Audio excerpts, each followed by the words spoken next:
Fala galera, sejam bem-vindos a mais uma aula aqui na LAC Concursos. Eu sou o professor João Kleber e estarei ministrando a disciplina de Informática Básica. Bom, na aula de hoje nós iremos falar sobre o conceito de Sistema Operacional Windows 7, né? Mas, para que a gente possa iniciar a disciplina a questão do Sistema Operacional Windows 7, vocês precisam retornar no módulo anterior e fazer um pequeno resumo do que seria um sistema operacional. Tá?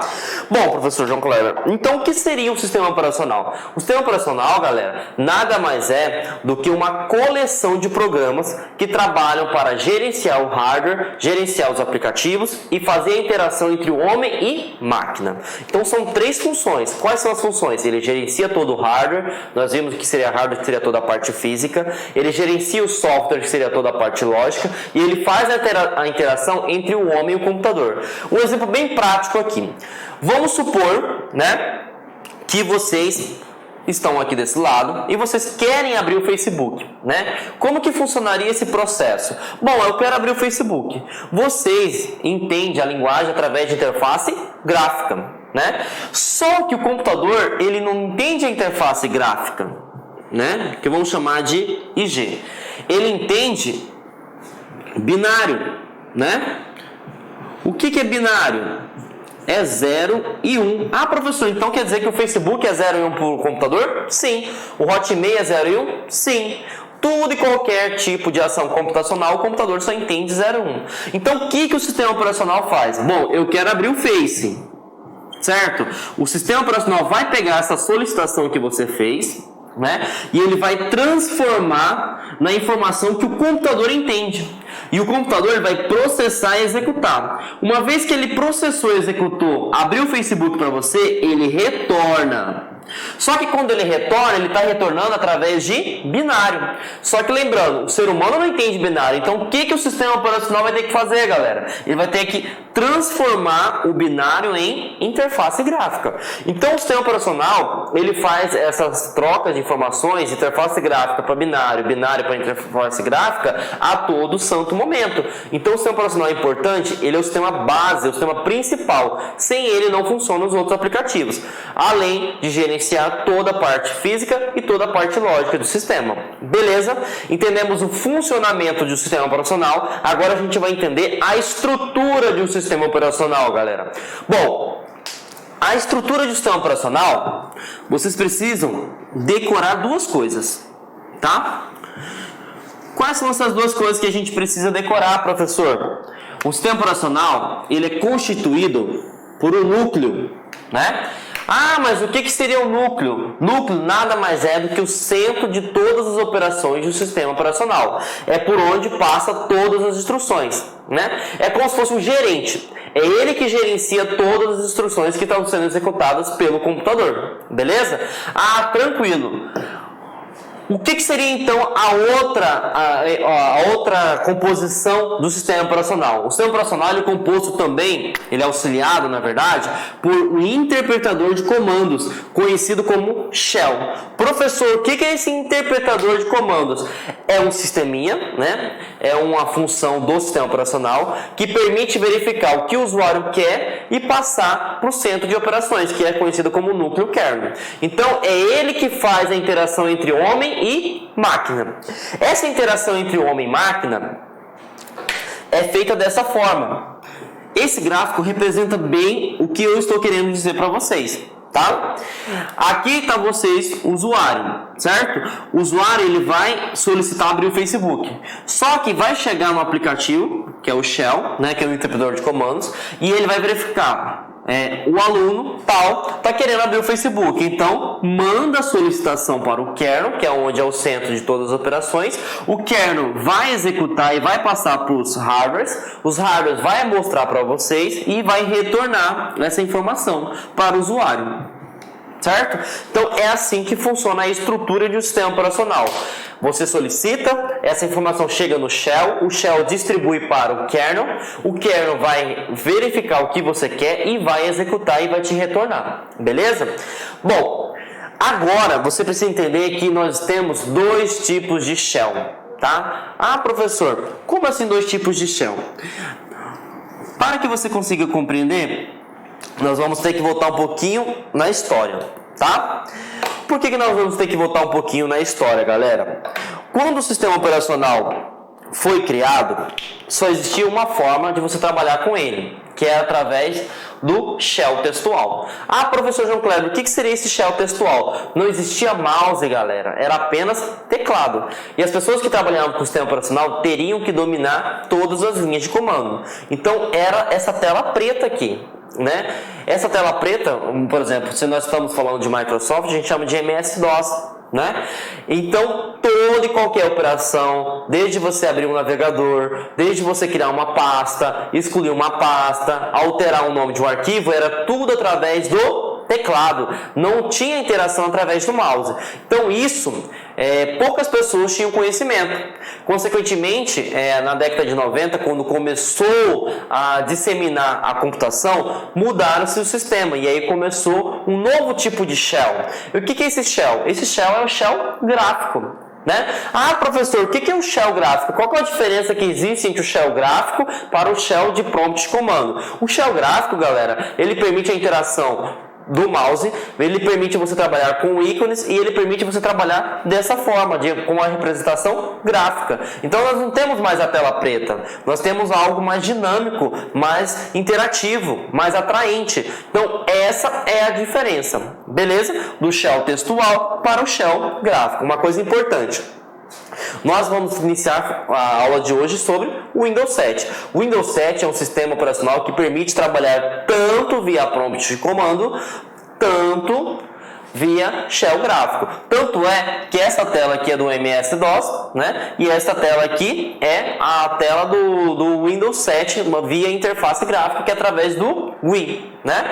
Então, nós podemos trabalhar com o Windows 7 tanto via textual quanto via interface gráfica. Bom, entendemos então o conceito de sistema operacional. Ele faz a intermediação entre o homem e a máquina, além de gerenciar toda a parte de hardware e toda a parte de software, e entendemos a estrutura do sistema operacional, que ele é baseado através do kernel, que é o centro de todas as operações, é onde passa todas as instruções que você quer fazer e o computador processa e executa. E vimos também que para chegar às instruções eu preciso de um software em si, né? Eu preciso de um aplicativo em si, de uma função do próprio sistema operacional, que é chamado do shell, que é um interpretador de comandos. Esse interpretador de comandos ele pode ser feito de duas formas: ou eu posso trabalhar via prompt de comando através somente do teclado, ou eu utilizo a interface gráfica, que seria o shell gráfico, onde eu posso ter interação de ícones, eu posso ter interação de mouse e eu posso ser mais atraente, mais intuitivo, mais dinâmico. Beleza? Entendemos então o conceito de sistema operacional. Agora sim nós podemos entrar aprofundadamente no sistema operacional Windows 7. Bom, quando nós utilizamos o sistema operacional Windows 7, né, você tem que ter a noção que quando você ligar o seu computador, a primeira coisa que vai ser inicializada é o seu sistema, né, que a gente chama de sistema base. Tá? Essa tela preta que na hora que aparece quando você liga o computador, esse aqui é um processo de boot. Ah, professor, o que é boot? Simplesmente é a inicialização do seu sistema operacional. Para que você possa compreender melhor, é quando o computador acorda. Então ele começa a ser ligado. Perfeito? Tranquilo? Bem simples. Então, quando você liga o seu computador, a primeira coisa que é inicializada é o seu sistema operacional, certo? E aí, esse processo de inicialização, onde vai ser feito todo o carregamento de todos os aplicativos, de todos os arquivos que existem, né, de todas as configurações existentes, é um processo de boot, que seria o quê? A inicialização do sistema operacional. Beleza? Entendemos agora como é que é feita a inicialização do computador, né? Agora a gente vai começar a entender quais são suas versões, quais são suas características e quais são suas funcionalidades principais, tá? Bom, quais são as versões que existem do sistema operacional Windows 7? Bom, o Windows 7 ele trabalha com 6 versões. Quais são as versões que nós trabalhamos? Nós trabalhamos com a versão Windows Starter, né? O Windows 7 Starter. Nós temos a versão Home Basic, a Home Premium, né? Nós temos a versão Ultimate, E nós temos a versão Professional e a versão Enterprise. Ah, professor, o que eu preciso saber para um concurso público? Você pega o básico e o avançado. Quem que é a versão básica? É o Windows Starter. Ah, por que ela é básica? Porque ela não tem todos os recursos, todas as funcionalidades liberadas. Ah, e qual que seria a versão avançada do Windows 7? A versão Enterprise. É onde tem todos os recursos, todas as funcionalidades liberadas. E qual que é a diferença? Custo-benefício. Um sistema operacional Windows 7, nós vimos que ele é um software pago, vai ser bem mais em conta do que uma versão Windows 7. Só que não vai ter todas as funcionalidades que você precisa, beleza? Então você vai utilizar a versão de forma como você vai trabalhar. Perfeito? Se você é um usuário avançado, você tem que utilizar a versão avançada. Se você é um usuário básico, você tem que utilizar a versão básica. Perfeito? Então essas são as versões que você precisa focar. Qual que é a principal versão, que seria a Enterprise, e qual que seria a versão menos, né? A versão mais básica ou menos avançada, que seria a versão Starter. Perfeito? Então, vamos aprender então agora quais são as características que existem desse sistema operacional Windows 7. O Windows 7 ele tem 3 características principais. Quais são essas características? Primeira característica, ele é um sistema operacional gráfico. Ele utiliza GUI, né? O que é GUI? É um shell gráfico. É um tipo de interação que o usuário vai trabalhar com mouse, com teclado, com uma tela atraente, com ícones, tá? A segunda característica, o que seria? Ele é um sistema multitarefa. Ah, professor, o que é multitarefa? O Windows, ele trabalha através de tarefas. O que é uma tarefa? É um processo, é um aplicativo em questão que esteja em andamento, em execução. Por exemplo, você está trabalhando com o Facebook, você está me vendo aí na aula utilizando um navegador, pode ser o Mozilla, pode ser o Google Chrome, pode ser o Opera, né? Pode ser o Microsoft Edge, né? Você pode estar utilizando também o Windows Media Player.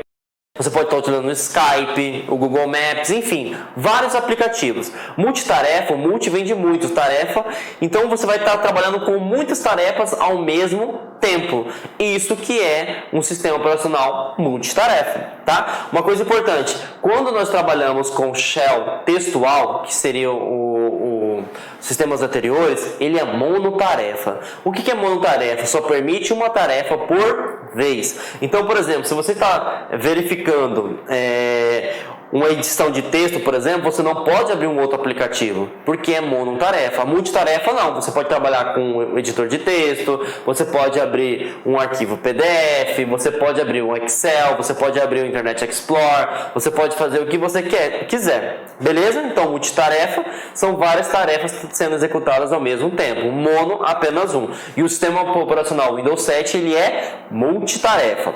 Bom, o sistema operacional Windows 7 também tem uma característica muito importante, que ele é um sistema multiusuário, tá? Professor, o que seria esse multiusuário? Ele permite gerenciar vários usuários em apenas um computador. Uma coisa que você tem que ter noção, que pode ser pegadinha de concurso público. Não é porque o sistema operacional Windows 7 permite gerenciar vários usuários que eles vão trabalhar simultaneamente. O que é simultaneamente? Por exemplo, você tem 2 usuários utilizando o computador ao mesmo tempo. Não tem como, gente, tá? Ele só permite gerenciar, mas não é acesso simultâneo, beleza? Então ele permite gerenciar vários usuários, só que esse acesso não é simultâneo. O que é simultâneo? Ao mesmo tempo. Por exemplo, o notebook que você está me vendo em questão, ou o tablet que você está me vendo em questão, ou o seu próprio celular, você só consegue trabalhar uma pessoa por vez, tá? Mas eu posso ter vários usuários? Posso ter vários usuários no meu computador, mas eu só consigo gerenciar ele, mas eu não consigo colocar em acesso simultâneo. Então, fiquem atentos a essa questão de acesso simultâneo, que não é aplicado no Windows 7. Ele apenas consegue gerenciar multi-usuários ou múltiplos usuários. Perfeito, tranquilo. Bom, nada melhor do que a gente conseguir entender a parte teórica fazendo a parte prática, que é resolvendo questão, tá? Então, gente, vamos lá. Bom, a pergunta em si é da CESP, né? Foi do ano de 2013, e ele pergunta o seguinte para o cargo de auxiliar: embora seja um sistema operacional monousuário, o sistema em questão, né, permite a execução de várias tarefas simultâneas. Nós estamos falando do sistema operacional Windows 7. Todo mundo sabe, né, que o CESP ele utiliza verdadeiro ou falso, né? Então a gente vai analisar se essa sentença é verdadeira ou falsa, tá? Então a gente tem que trabalhar, principalmente o CESP, com interpretação de texto. Então vamos lá. O Windows 7 Home, né, você vai julgar, ele é monousuário? Ele não é monousuário, certo? É um sistema que permite a execução de várias tarefas simultâneas? Ele permite a execução de várias tarefas simultâneas. Então, a segunda sentença está correta, mas a primeira ela não está correta, porque o Windows 7 ele é o quê? Multiusuário, certo? Então, essa resposta está o quê? Falsa, né? Essa sentença em si está falsa. Por quê? Porque o sistema operacional Windows 7, independente de qual versão se é a Home Basic, se é Starter, se é Enterprise, se é Ultimate, se é Professional, ela é multitarefa, ela é multiusuário e ela trabalha através de interface gráfica. Então, é uma questão que você poderia eliminar só na primeira sentença. Claro que ele coloca a segunda sentença correta para confundir a sua cabeça. Então, a gente tem que ficar atento a isso, porque as bancas cada vez mais estão exigindo mais conhecimento técnico de todo e qualquer tipo de concurso, tá? Então, você tem que saber interpretar, beleza? Então, gravem essas 3 características do sistema operacional Windows 7. Ele é multitarefa, consegue fazer várias tarefas em tempo simultâneo, né? Em acesso simultâneo, que é ao mesmo tempo. Ele é multiusuário, né? Ele gerencia vários usuários, só que lembrando, não consegue ter o acesso dos usuários simultâneo, né? Somente as tarefas. E ele também trabalha através de interface gráfica. Lembrando também que ele pode trabalhar via prompt de comando. Perfeito? Então, vamos para mais uma questão, né? Para ampliar o nosso conhecimento. E aí essa questão diz o seguinte, galera. Todos os sistemas operacionais que possuem interface gráfica, como é o caso do Windows 7 Professional, têm uma forma de acesso ao sistema por linha de comando, né? No caso do Windows 7, esse recurso é através do que? Terminal? Não, em momento algum eu falei que é via terminal, correto? É via bloco de notas? Não, bloco de notas é um editor de texto. É através do prompt de comando? Opa! Nós acabamos de falar que é através de linhas de comando, seria chamado de prompt de comando, certo? Bom, essa resposta está correta, mas vamos analisar a outra. Não existe wiki, não existe terminal PTD. Isso aqui é só uma forma de ludibriar o concurseiro, né? Então, qual que seria a resposta correta? A resposta C, né? Então, vocês têm que ter essa noção que mesmo que o Windows seja um sistema gráfico, nós podemos trabalhar via prompt de comando. Via o quê? Texto, tá? Então, fiquem atentos a essa questão, porque está caindo muito em concurso público. Só para vocês terem noção, essa questão caiu no IF, né, de Tocantins, no ano de 2016, né? Ano passado, tá bem aí, tá? Para o cargo de assistente. Beleza? Bom, entendemos então as características do sistema operacional Windows, então a gente vai continuar com a inicialização. Uma vez que a gente startou, né, que é aquela tela preta onde está sendo carregado o sistema operacional, né, ele vai aparecer essa tela. Lembrando, ele vai aparecer essa tela de logon. Para quem não sabe o que é logon, anotem aí, é onde você vai informar as suas credenciais. Professor, o que é credencial?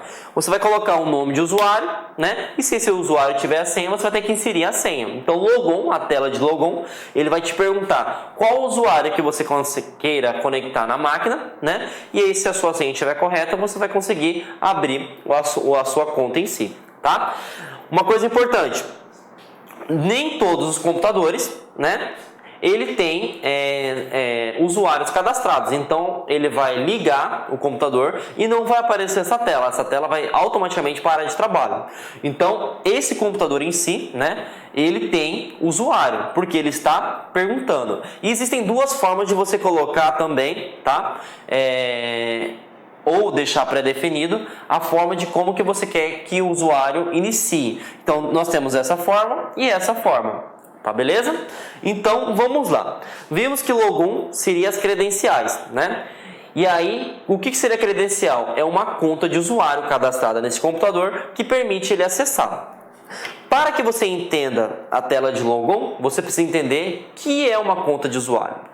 Uma conta de usuário é uma identificação que, dependendo do tipo de usuário que você seja cadastrado, você vai ter um nível de permissão. Todo o sistema operacional ele tem vários tipos de níveis, né? E quais são esses níveis que tem o professor João Kleber? A gente vai ver agora, tá? Quais são os tipos de contas que existem no sistema operacional Windows 7? Nós temos a conta padrão, nós temos a conta administrador e nós temos a conta convidado. Gravem isso aí que está caindo muito no concurso público, galera. Nós temos 3 níveis de conta. Quais são os 3 níveis de conta? Nós temos o administrador, nós temos o usuário padrão e nós temos o usuário convidado. Beleza? Bom, o administrador. O administrador é fácil da gente entender, né? Porque o administrador todo mundo consegue entender que é aquele que tem o maior privilégio possível. Então ele permite criar outras contas no próprio computador, ele consegue alterar, editar arquivos, renomear, criar pasta, alterar configurações do sistema. É aquele tipo de usuário que tem todo e qualquer tipo de liberação, certo? Então esse é o administrador. Beleza? E ele também, é interessante salientar, que ele pode criar um outro usuário sendo administrador. Ele pode criar um outro usuário sendo convidado. Ele pode criar um outro usuário sendo usuário padrão. Então ele pode fazer o que bem entender neste computador. Beleza? Então vamos para o próximo, usuário padrão, né? No caso, o usuário padrão aqui da tela do computador seria o usuário LAC, né? O que seria esse usuário padrão? O usuário padrão é aquele que não tem todos os acessos, né? Esses acessos vai ser predefinido por quem criou a conta. Por exemplo, vocês são concurseiros, né? E eu espero que todo mundo, a partir das minhas aulas, possam passar no concurso público, correto? Quando vocês estiverem no seu efetivo exercício, né?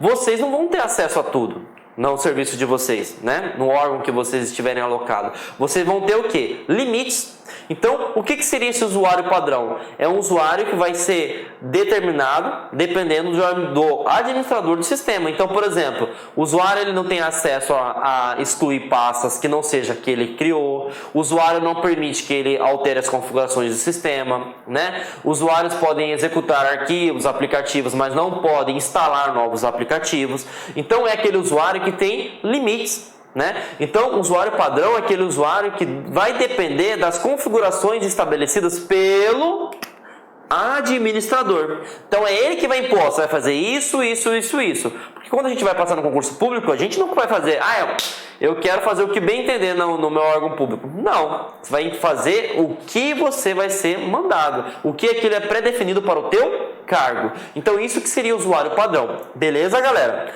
Bom, e aí agora a gente vai entender o que seria o tipo de usuário convidado. Se o usuário padrão já tem limites, o usuário convidado tem menos ainda, tá?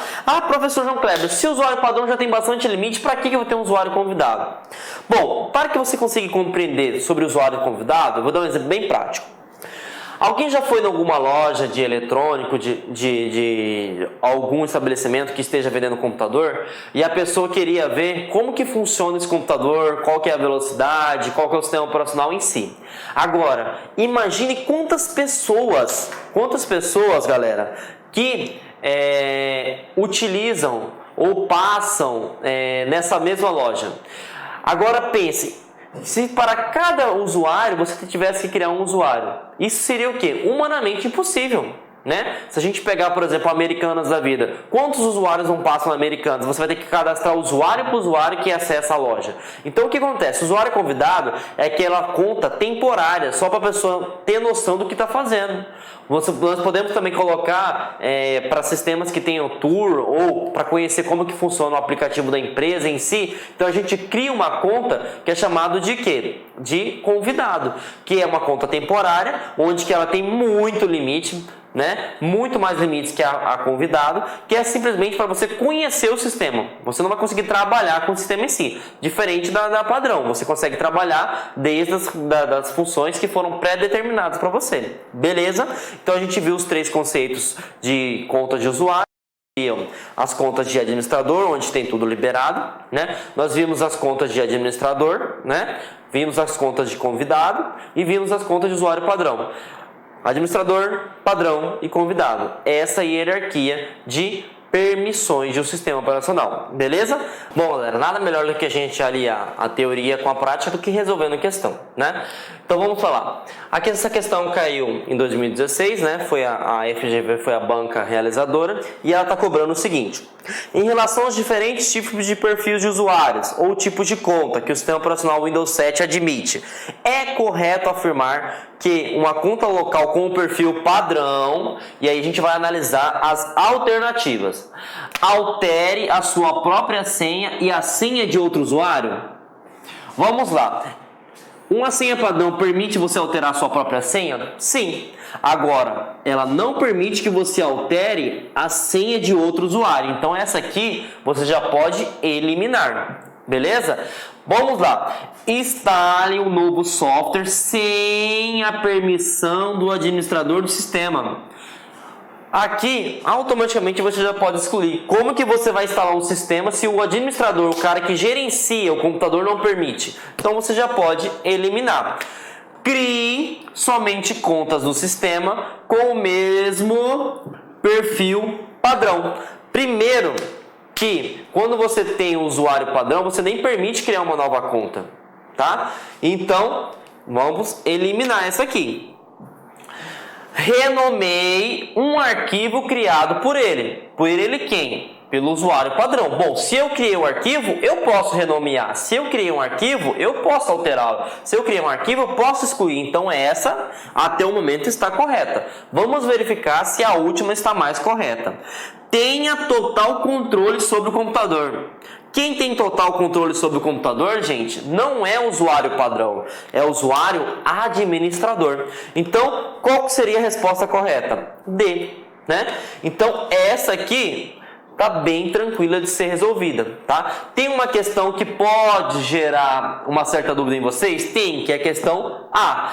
Altere a sua própria senha? Pode? Pode. Só que ela fala o seguinte: e a senha de outro usuário. Não. Quem permite alterar a própria senha de outros usuários é apenas o administrador. Beleza? Então, essa aí foi uma pergunta bem interessante que vai fazer você interpretar bastante, né? E você precisa ficar atento a essas questões, porque as bancas estão cada vez mais rígidas, né? Mais criteriosas. Então, a gente precisa ter noção da parte teórica e fazer a interpretação corretamente. Perfeito? Vamos para o novo conteúdo que seria o AC, tá? O que é o AC? O AC ela foi implementada no antigo Windows Vista e aperfeiçoado no Windows 7. Tem pessoas que não gostam disso, tá? Ah, o que é o AC? Quando você instala qualquer tipo de aplicativo no seu computador, não aparece a pergunta: para instalar tal aplicativo, você precisa de ter acesso ao administrador do sistema. Aí você fala o seguinte: ah, mas por que tem isso? Por que tem essa pergunta? Gente, o que acontece? Se fosse liberado para tudo, né? Hoje nós trabalhamos com uma grande demanda, né? Uma grande gama, na verdade, de vírus, malwares, pragas digitais. Então, se a gente dá permissão para o usuário, ele vai instalar vários aplicativos e, como ele não tem conhecimento técnico, a probabilidade de ele instalar um aplicativo que contenha vírus ou contenha algo malicioso que possa danificar não só o sistema, mas como o computador em si, é gigantesca. Então, o que seria o AC? O AC é uma unidade de controle de usuários, certo? E aí ela permite gerenciar as permissões, tá? E aí o que acontece? Essa ferramenta foi instalada, implementada no Windows Vista e aperfeiçoada no Windows 7. Tá? Então ela não veio para dificultar a vida do usuário. Eu sei que toda vez que você vai instalar alguma coisa, pergunta: para instalar tal aplicativo tem que ter, né, a senha, né, ou a conta de administrador. Por quê? Porque ele quer prevenir o seu computador, certo? Então, Quem que controla isso é a UAC. Dica de prova de concurso público, tá?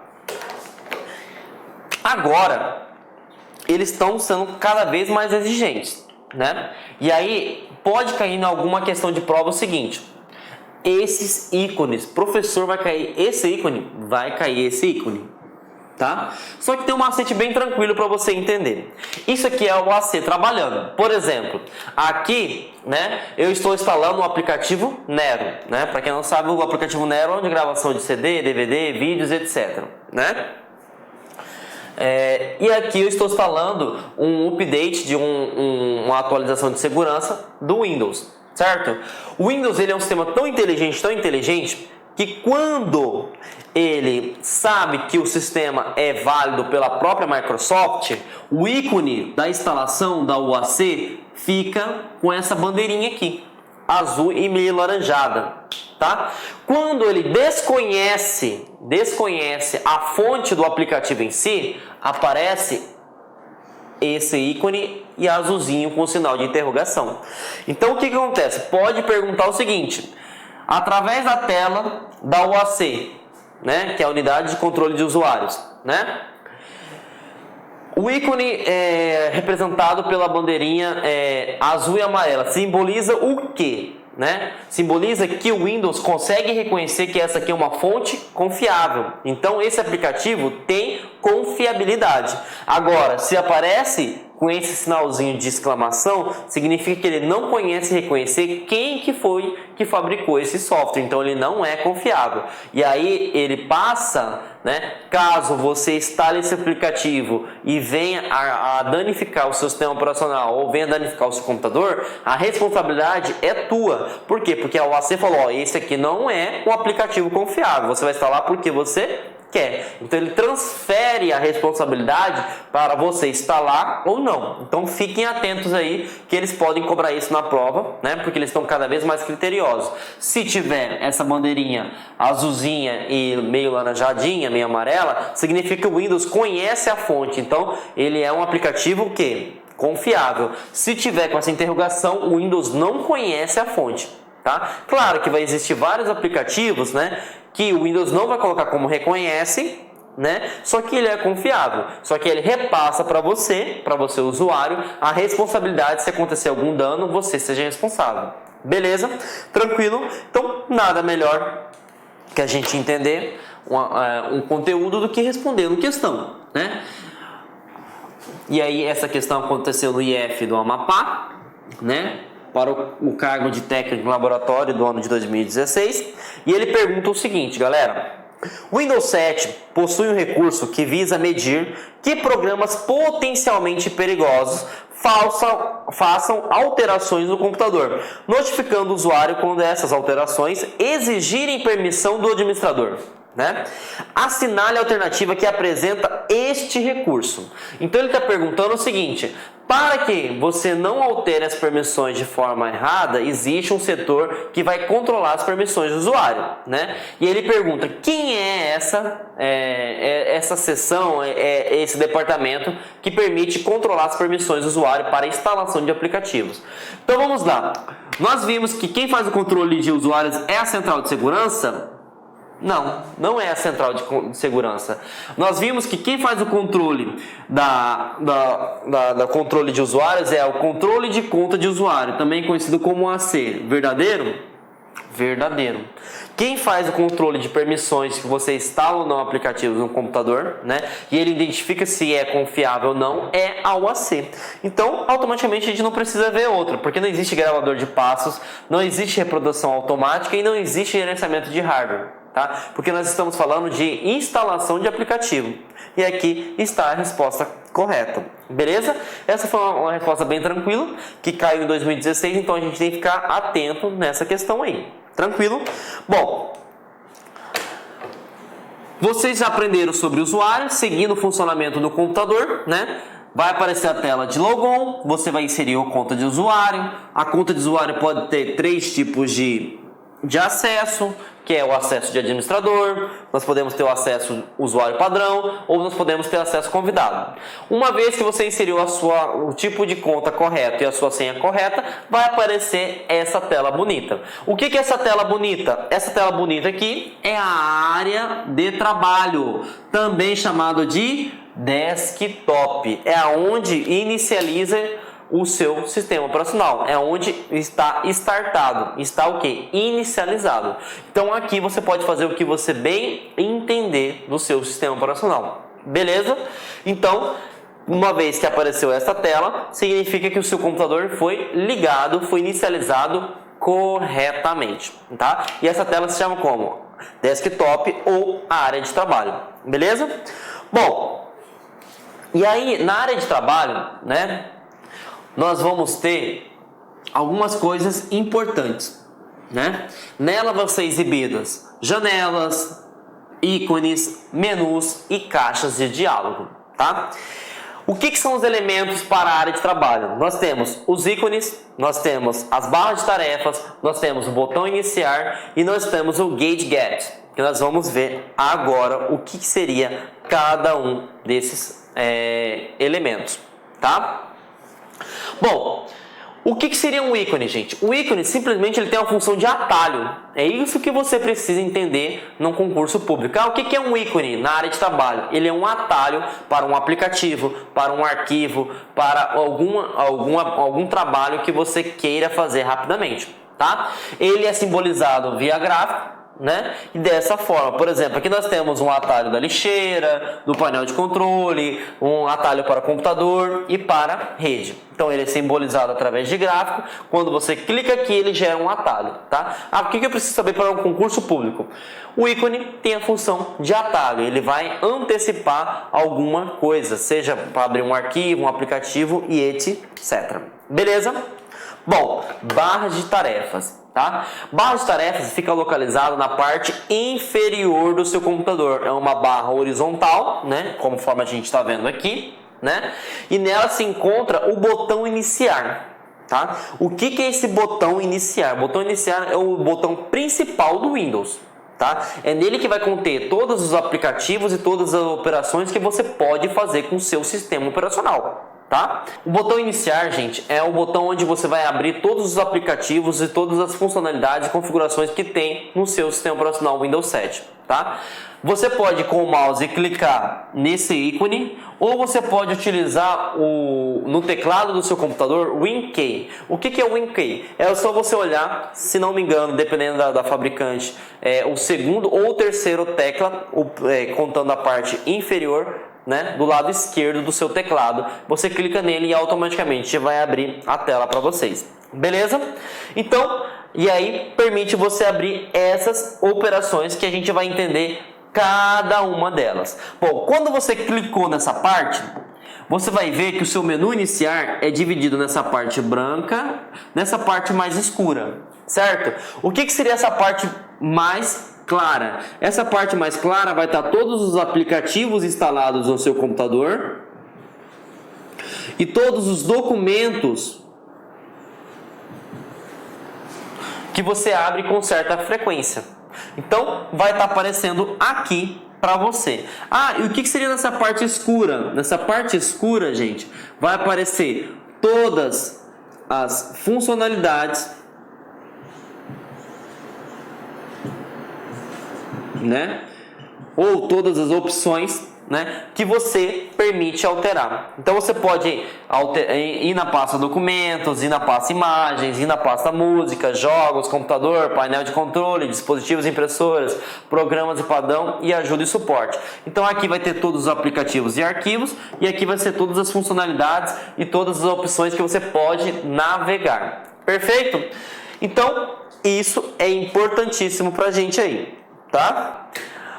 Entendemos o conceito entendemos o conceito do menu iniciar.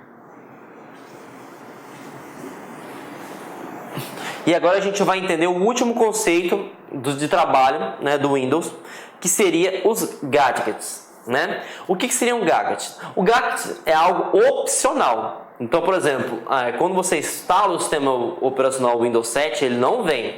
Claro que ele vai estar embutido dentro do sistema operacional, desde que você habilite essa opção. O que seriam os gadgets? É quando você coloca uma função de status. Ah, mas o que seria essa função de status? Por exemplo, você pode colocar janelas dinâmicas sobre a capacidade de processamento, você pode colocar a questão de armazenamento, você pode colocar sobre horários, você pode colocar janelas dinâmicas sobre temperatura, sobre a meteorologia, enfim, né? São o que? Status social do seu computador, do mundo afora. Então você pode colocar o que você quiser de forma dinâmica na sua área de trabalho, né? Seria como se fosse um bloco de anotações rápidas, né? Você quer algo rápido, por exemplo, eu quero visualizar a temperatura do dia de hoje. Você pode usar um gadget de meteorologia. Você pode colocar, por exemplo, eu quero ficar monitorando o armazenamento do meu HD. Você pode criar um gadget para isso. Então, gadgets tem a função de social de status, aquela função de você visualizar mais rápido, beleza? De forma dinâmica. E isso seria a função de gadgets, tá? E aí, vamos responder uma perguntinha para a gente ampliar o nosso conhecimento, né? E aí, essa pergunta foi do IF do Amapá novamente, para o cargo de técnico laboratório. Ele pergunta o seguinte, ó. No Microsoft Windows 7, a barra longa horizontal, que fica por padrão na parte inferior da tela e normalmente visível, é denominada tecnicamente pela Microsoft como sendo o quê? Barra de tarefas. A barra de tarefa fica na horizontal, né? E fica na parte inferior. Mas vamos analisar as outras alternativas para a gente eliminar qualquer dúvida. Gadgets, a gente viu que é o que? São atalhos dinâmicos na área de trabalho, onde você permite ver o status de algo, né? Área de trabalho a gente viu que quando a gente starta o computador é aquela tela principal, onde você pode inicializar. Painel de controle é uma funcionalidade, umas opções onde você permite alterar ou configurar o computador. Então, você consegue responder a correta aí rapidamente aí, que seria A, né? Então, quando a gente estuda, né, tudo fica mais fácil de se responder. Tranquilo?